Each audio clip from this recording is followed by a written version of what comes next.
Carlo Gebler tells us that writers today need to be protein.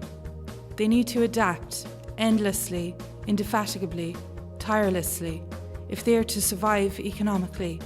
Or in other words, in the brothel, all services must be offered. So, welcome to the Writer's Brothel. Writing can be traced back to ancient Mesopotamia, circa 3500 to 3000 BCE. Writing was a highly prized form of communication and was invented to aid commerce. In Ireland, Christian monks were the first writers, copying stories and folklore to written form, albeit with a Christian lean. But what of writers today? Are they in it for the money, or does it remain a vital form of expression? You never write in vacuo, you never write in a vacuum, you always write for somebody, even if that person just happens to be yourself.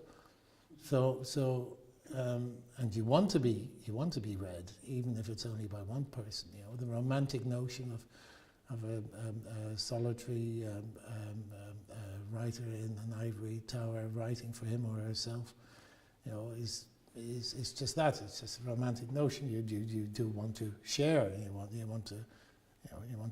course you want to be liked. Who doesn't want to be liked?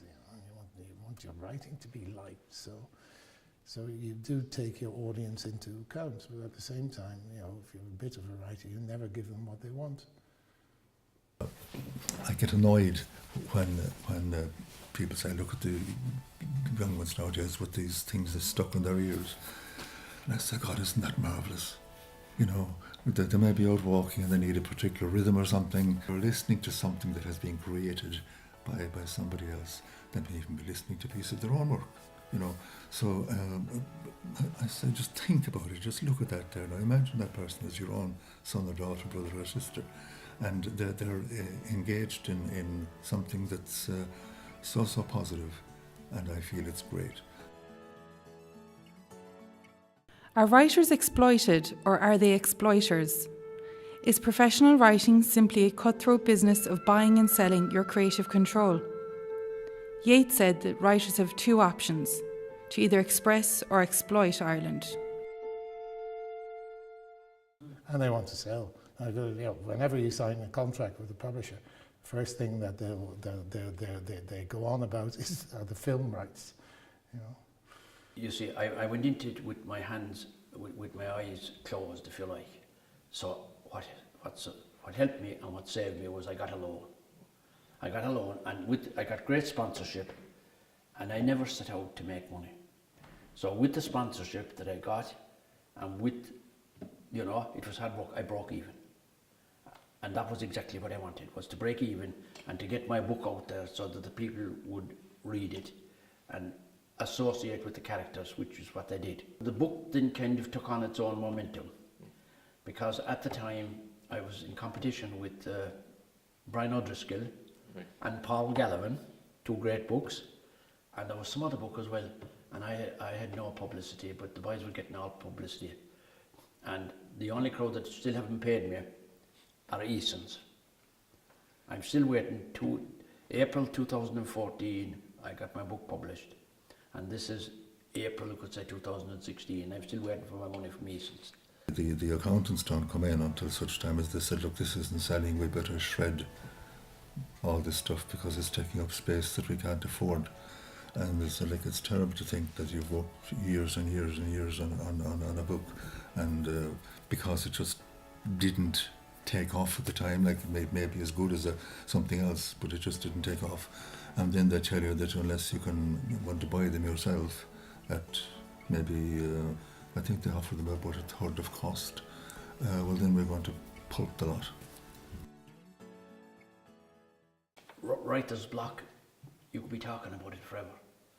And you might be talking about a fella like Stephen King or someone that would produce 2 novels a year or something, you see, and writer's block certainly affects them because you're talking about big money and they have deadlines and all that sort of stuff. The one thing when you organise something like that is, and I learned this from Gus Martin, my good friend and mentor, Gus Martin. was that you always, immediately after somebody does something, so gives a lecture or a talk or whatever, that you have the check ready. You go up to them afterwards, you say, that's wonderful, and you give them the check immediately. Because if you don't do so, they'll start moaning on the way back to somebody else in the train, you see. Charles Dickens was a hugely successful writer of the early 19th century. Was he the original exploiter? He sold his first novel, The Pickwick Papers, in instalments and had a line of merchandise, including cigars, songbooks, and china figurines for sale. Dickens was a self-taught writer, not unlike Alfie Days today.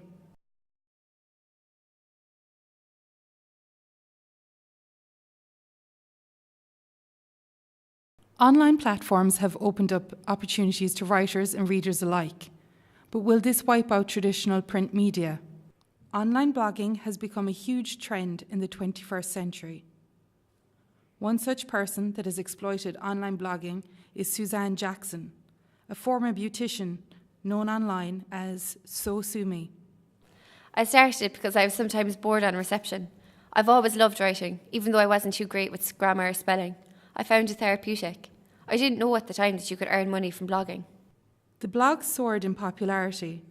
5 years later, she is voted Ireland's best blogger by Stellar magazine. She's released 2 books on makeup and fashion in the past 5 years. She reaches a huge audience through social media, which has resulted in a paying career for her. She has adapted to a climate where a lot of content is bought and sold online. I felt most at home in empty old libraries where you weren't even allowed to touch the manuscripts or the old valuable old books, where they were brought to you by a clerk, wearing white gloves, and you were given white gloves, and the pencil was put on your desk, when you weren't even allowed to change the pages. They would turn the pages for you, come and turn the pages for you. Encyclopedias and such sources of information, tomes of wisdom, are being sold for next to nothing now on account of the internet. The world has changed, but the library or the special collections or whatever, the archives, as a haven, for research, is kind of receding. Mm-hmm. So the internet is very useful as a practical tool. Yes, and it's a great leveler as well, because in the olden days, it wasn't always that easy to get into the Brothel and all the other libraries, the National Library, of course, Cambridge, St James's or James's Library, and all the other places. And now it's wonderfully simple, of course. So much stuff is available, so much more stuff is made available every day. Because what they're doing, you see, is they're also creating more space for the writer to come in. The internet, the blogs and all that sort of thing. There are people writing. Somebody is up there after work in the evening or after study or whatever it is, or on the way home for the weekend, and they're doing their blogs, they're doing whatever. They're filling in space that somebody else wants to listen to or to read or something. So long may it last, and I definitely see a future for that. The iPhones and the computers, they're great friends to have, and they have to be treated as friends as well. But your big thing is your own work, and we work together. We work with the computer, with our notebook, with our biro, and this little fella here. Online platforms have opened up opportunities to writers and readers alike, but will this wipe out traditional print media? I think it's actually come to its high point. There is a need for it. people actually want ebooks and paperbacks. When I speak to people, it depends what they're doing. If they're travelling, they like to have an ebook. But if they're at home, they like to sit down with a book. People love both, and there is a need. Ebooks are not going to take away paperbacks. People still love the physical copies. They've come in perfectly, they're of their time, and I'm sure that they've got several people reading who otherwise mightn't.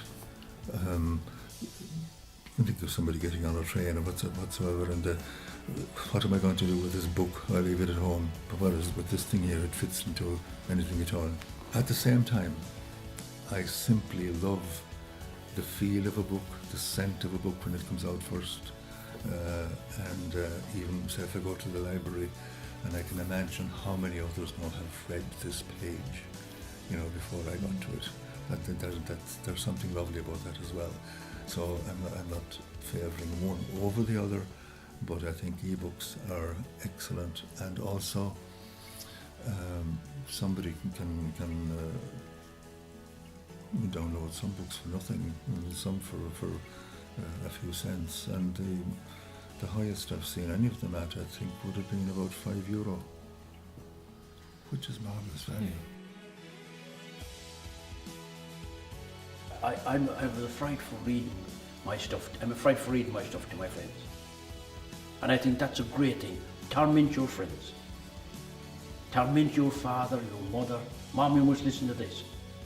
My sisters got raked. My sisters were absolutely, because when they phoned me from England, I said, stop, you have to listen to this now. And they'd either be laughing at the other end of the telephone, and they'd be saying, are you ever going to finish?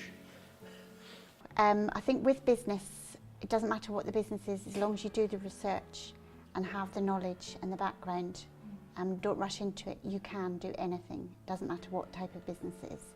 And I did research for about 2 years on the publishing. Truth is so important in having a story or a poem, an essay or whatever,